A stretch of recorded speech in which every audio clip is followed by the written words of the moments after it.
In a village where the sky met the earth and where traditions were as old as the whispering baobab trees, there lived a woman named Amina. Amina was enchanting.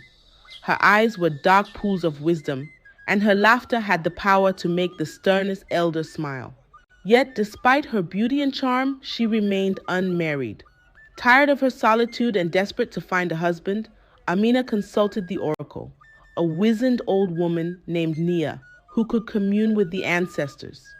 In a hut that smelled of herbs and ancient scrolls, Nia spoke. Child, your destiny is unlike any other.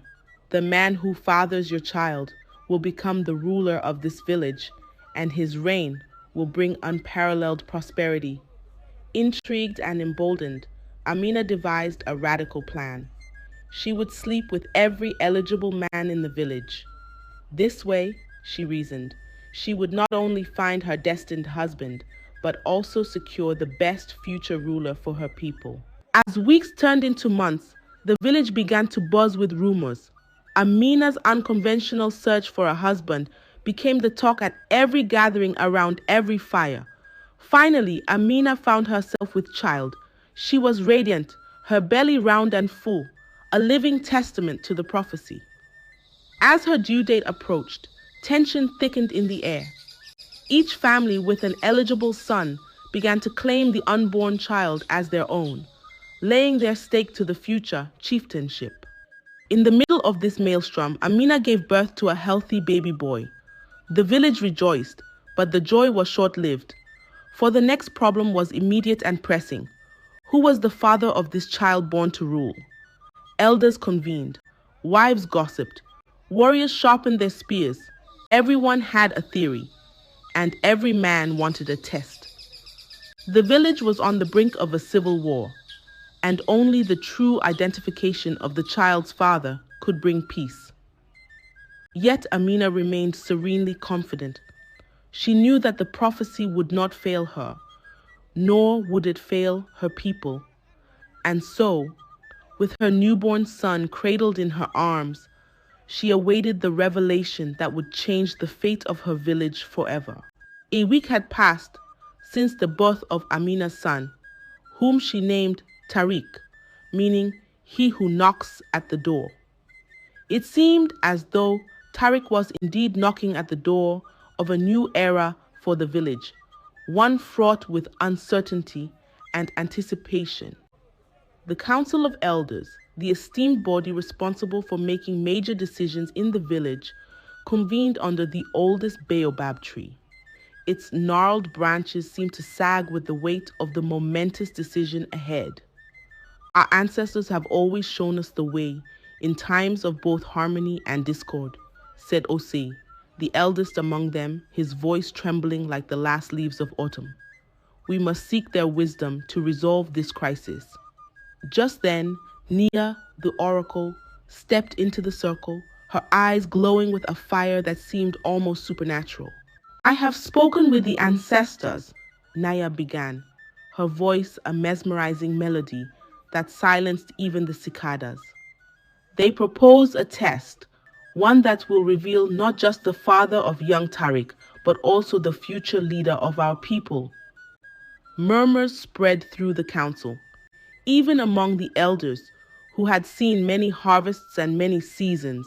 This was unprecedented. The test, continued Nia, will require each potential father to undertake a journey to the sacred mountain. At its peak lies a stone, not just any stone, a moonstone imbued with the wisdom of our ancestors. The man who returns with this stone will be deemed the true father and the destined ruler of our village. A collective gasp filled the air. The sacred mountain was a place of many perils, wild beasts, treacherous terrain, and above all, spiritual trials that could break even the strongest will. Yet, the Council of Elders knew there was no other way. After a moment of ponderous silence, Osei spoke. Then it is decided. Each claimant will set forth at dawn 3 days hence. May the ancestors guide us. As the council dispersed, a kaleidoscope of emotions filled the village square. Excitement, fear, hope, all woven together in a tapestry as intricate as life itself. Amina, holding Tariq close to her chest, felt a calm assurance wash over her. The ancestors had set the stage, and now it was up to the men to prove their mettle. But even she couldn't foresee the twists and turns that lay ahead, for the journey to the sacred mountain was one that would bring surprising revelations, ones that would change the village and its people in ways they had never imagined. As dawn broke 3 days later, a sense of expectant hush enveloped the village. The air was thick with the smell of burning sage as incense billowed from the homes, seeking the blessings of the ancestors for the journey ahead. 6 men stood at the village square, each representing a different family, claiming Tariq as their kin. Their faces were a canvas of emotions, eagerness, fear, and a simmering excitement that seemed almost palpable. Amina, cradling Tariq in her arms, watched them quietly. Her eyes met each of theirs, a wordless message that seemed to say, "May the best man win." With a blow of a horn and the beat of drums, the journey began. Each man carried a satchel filled with offerings, cola nuts, palm wine, and sacred amulets to honor the spirits of the sacred mountain. The path was laden with challenges, both physical and mystical. Rivers that twisted like serpents, forests that whispered secrets, and caves that echoed with the laughter and cries of forgotten souls. However, the real test lay at the foot of the sacred mountain. A stone altar stood there, inscribed with ancient runes that told tales of heroes and gods, love and betrayal. Beside the altar was a pool of water, so clear it mirrored their deepest fears and desires. As the men reached the altar, a voice echoed around them, a voice so ethereal it seemed to belong to the mountain itself. Offer what you value most, and you may proceed. The voice resonated, filling the air with an unspoken gravity. One by one, the men approached the altar. Some offered gold, others heirlooms passed down through generations. But nothing happened. The way to the peak remained sealed, as if mocking their futile attempts. Finally, it was Django's turn. Django was not the wealthiest or the strongest among them, but he was known for his wisdom and humility. Instead of placing an object on the altar, he knelt and offered a prayer for the village, for Amina, and for the unborn generations who would inherit the earth. As he finished, the altar glowed a soft, radiant light, and the path to the peak opened up as if summoned by his sincerity. Awed and humbled, the men followed Django as he led the way. The weight of their journey seemed a little lighter, the resolve a little stronger, bound by the newfound understanding that true leadership required more than just wealth or strength. It required the wisdom of the heart. The ascent up the sacred mountain was unlike any other climb. Every step seemed to be a dance between the earthly and the divine, where physical exertion met spiritual enlightenment. The men felt their breaths grow shorter, but their senses heightened. Every rock, every gust of wind, appeared imbued with ancestral wisdom. Finally, they reached the peak, where the night sky seemed to be within arm's reach, twinkling stars bearing witness to this pivotal moment in the village's history. There it was, the moonstone glowing softly in the moonlight, almost as if pulsating with the heartbeat of the mountain itself. Django approached the stone first, his hands trembling as he touched its cool surface. The moonstone lit up, its glow intensifying into a radiant beam that shot up towards the sky, returning as a cascade of light that enveloped him. "Django, son of Kofi," a celestial voice echoed, "you have proven your worth. This child, Tariq, is yours, and you are destined to lead your people." Overwhelmed by emotion, Django fell to his knees. The men who accompanied him were silent, humbled and awed by the revelation. their prior envy and rivalry dissipating like morning mist. As they descended the mountain, the village came into sight, bathed in the soft glow of dawn. The men felt different, transformed not just by the revelation, but also by the journey itself. It was as if they had shed layers of ignorance and ego, revealing new skins of wisdom and humility. When they arrived, the entire village had gathered, the tension in the air palpable, a sea of faces, anxious and expectant. Django stepped forward, holding the moonstone high for all to see. "The ancestors have spoken," he declared. "I am the father of Tariq, and it is my destiny to lead this village." A collective gasp followed, then a roar of cheers and ululations. The elders nodded in approval, their faith in ancestral wisdom reaffirmed. Amina, with Tariq in her arms, walked over to Django. Their eyes met, and in that moment, all the complexities and hardships seemed to melt away, leaving behind a pure, unspoken understanding. As Django took his son in his arms for the first time, the village erupted in joyous celebration. But Amina knew that this was just the beginning. They had averted a crisis and perhaps even started a new chapter in their history. But the real work lay ahead, in raising a child destined for greatness and leading a village towards prosperity. Yet, with the moonstone as their guiding light and ancestral wisdom in their hearts, they were ready to face whatever challenges lay ahead together. Several moons had passed since the day Django was declared the father of Tariq and the future leader of the village. A sense of peace and prosperity seemed to have settled over the community, a testament to the prophecy foretold. Or so it seemed.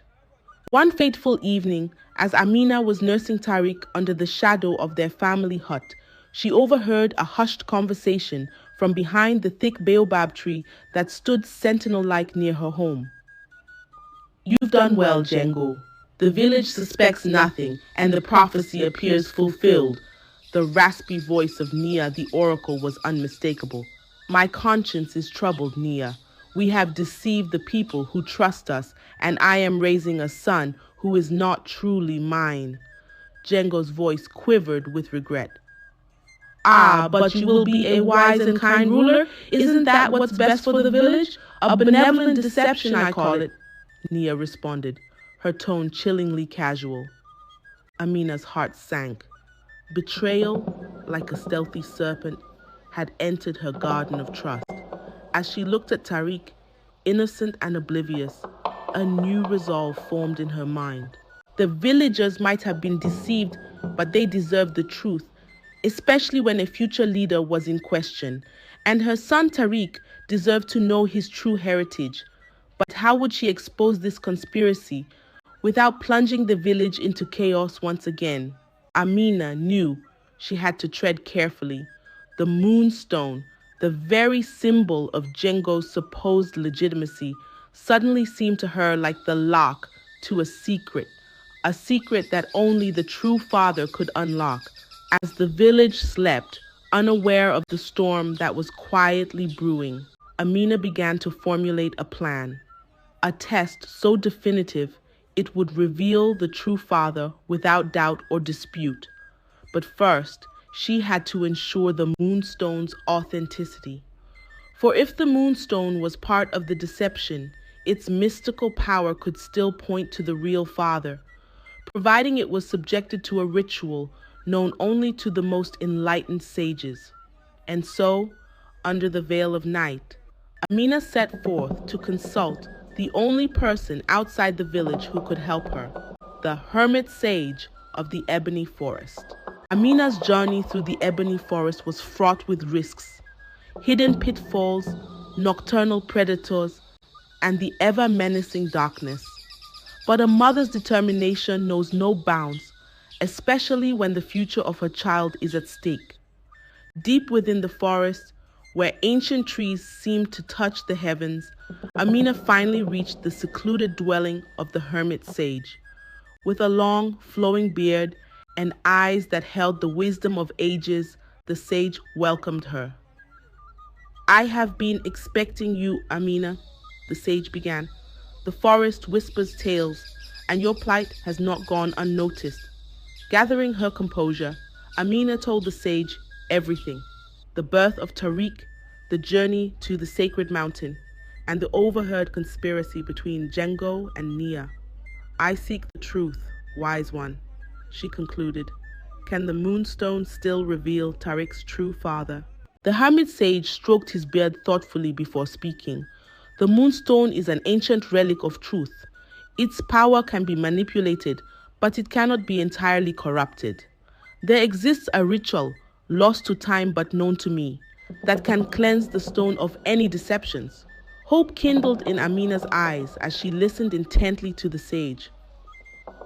You must perform the ritual of truth on the night of the new moon. The moonstone, bathed in the sacred waters of the Whispering Lake and subjected to this ritual, will shine only in the hands of the true Father. Armed with newfound hope and the elaborate instructions from the hermit sage, Amina thanked him and journeyed back to the village, her heart pounding with a mixture of hope, fear, and anticipation. She arrived just before dawn, slipping back into her home unnoticed.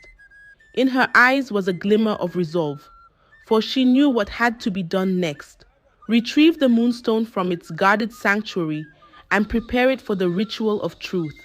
The stakes were sky high. If she succeeded, the entire village would finally know the truth. But if she failed, she risked not just her own reputation, but the very peace and harmony that currently blanketed her community. As she laid Tariq back into his crib, she looked at her son, his small face serene in sleep, completely unaware of the turmoil surrounding his young life. The new moon was just 3 nights away, and Amina knew that the future of her family and her village would be irrevocably altered by what the moonstone would reveal, or what it would fail to. As the new moon approached, Amina felt time compress, each second loaded with impending revelation or disastrous consequence. She had managed to discreetly acquire the moonstone from its sanctuary with the help of a sympathetic guard who believed in her quest for truth. Now it lay hidden beneath the floorboards of her hut, pulsing as if aware of its imminent role. Finally, the night of the new moon arrived. With Tariq safely asleep and Django away at a council meeting, Amina seized her opportunity. She unearthed the moonstone and set off towards Whispering Lake, a secluded body of water said to possess cleansing energies. Cloaked in darkness, her heart pounding in sync with her steps, Amina reached the lake and began the ritual of truth. She submerged the moonstone into the water, reciting the ancient incantations the hermit sage had imparted to her. As the last syllable left her lips, the moonstone glowed a soft white light, illuminating the dark waters.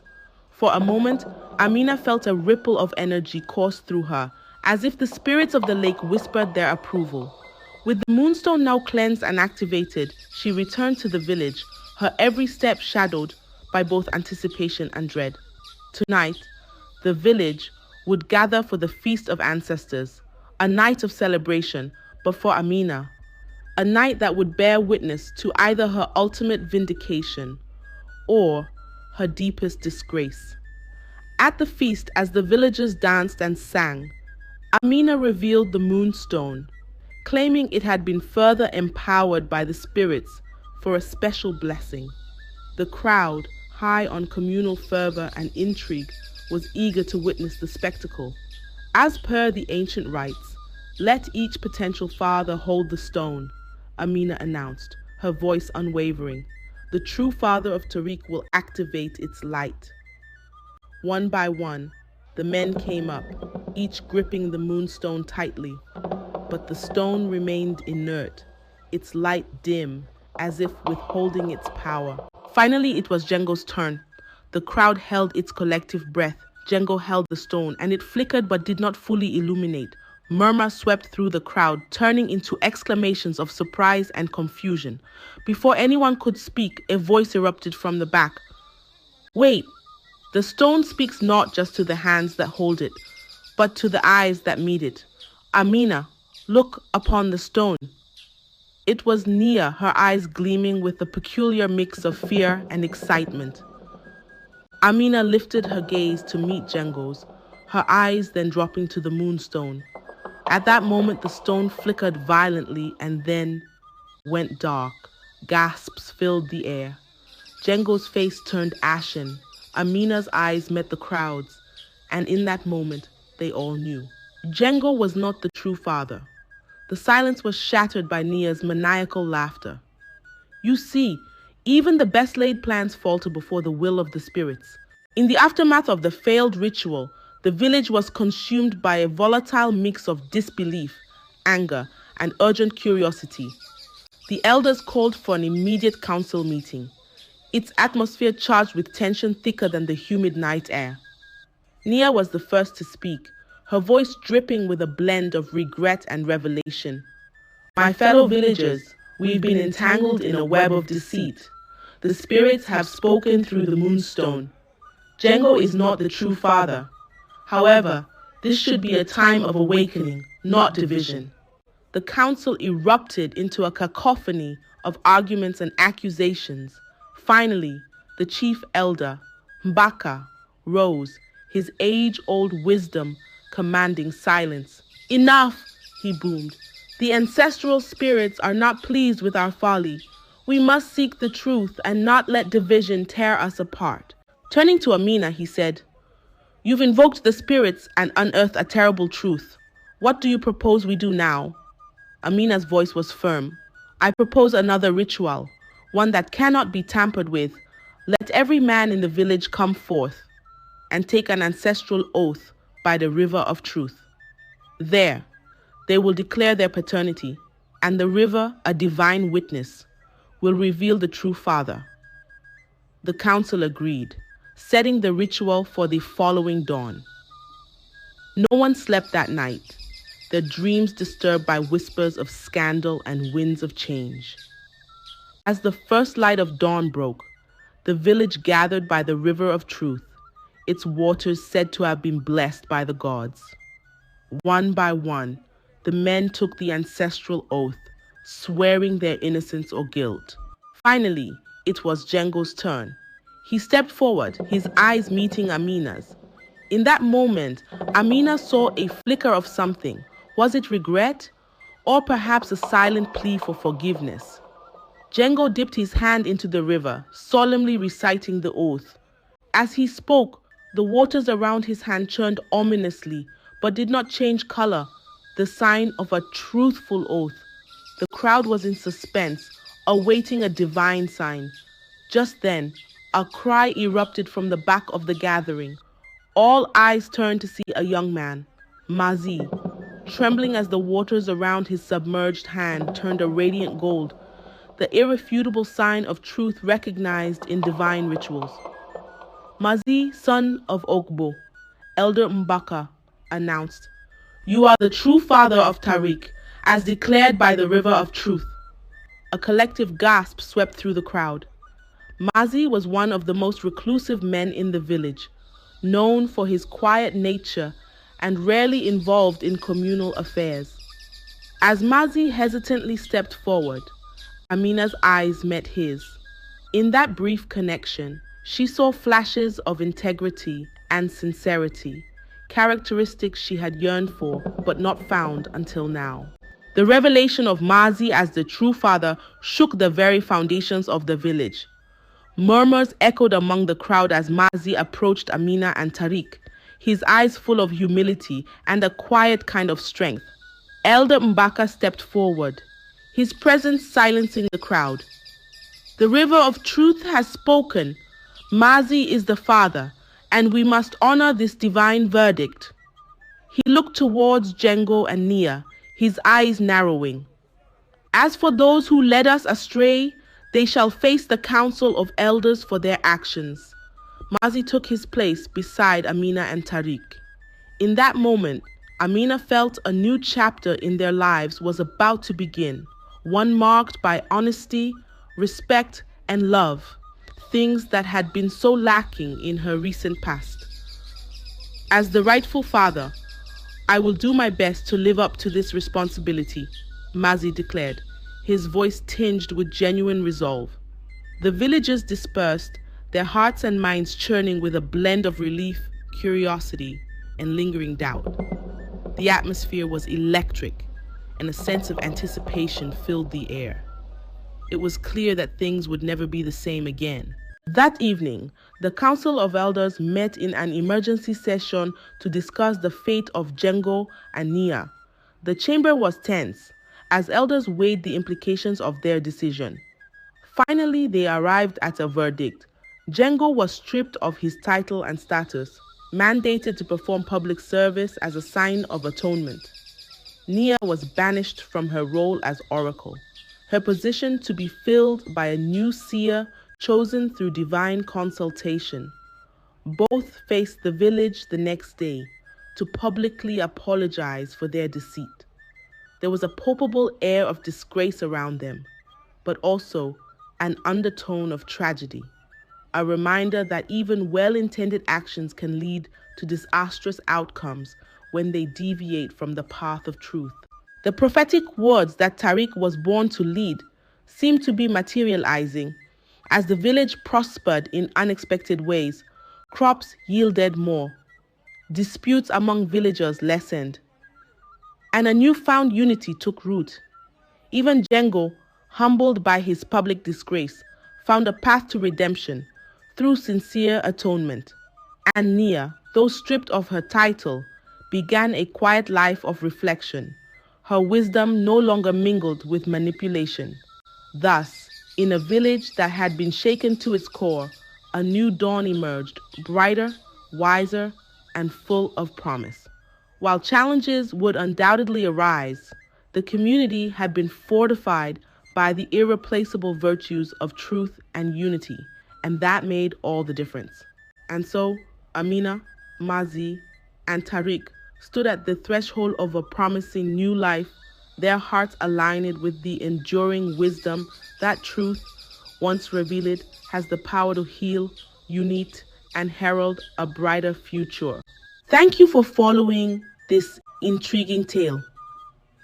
Sometimes the path to truth is twisted and steep, but it's a journey worth taking, for the truth sets us free. If you enjoyed this story, please feel free to drop a like and also subscribe to the channel so that you won't miss out on more interesting stories like this one.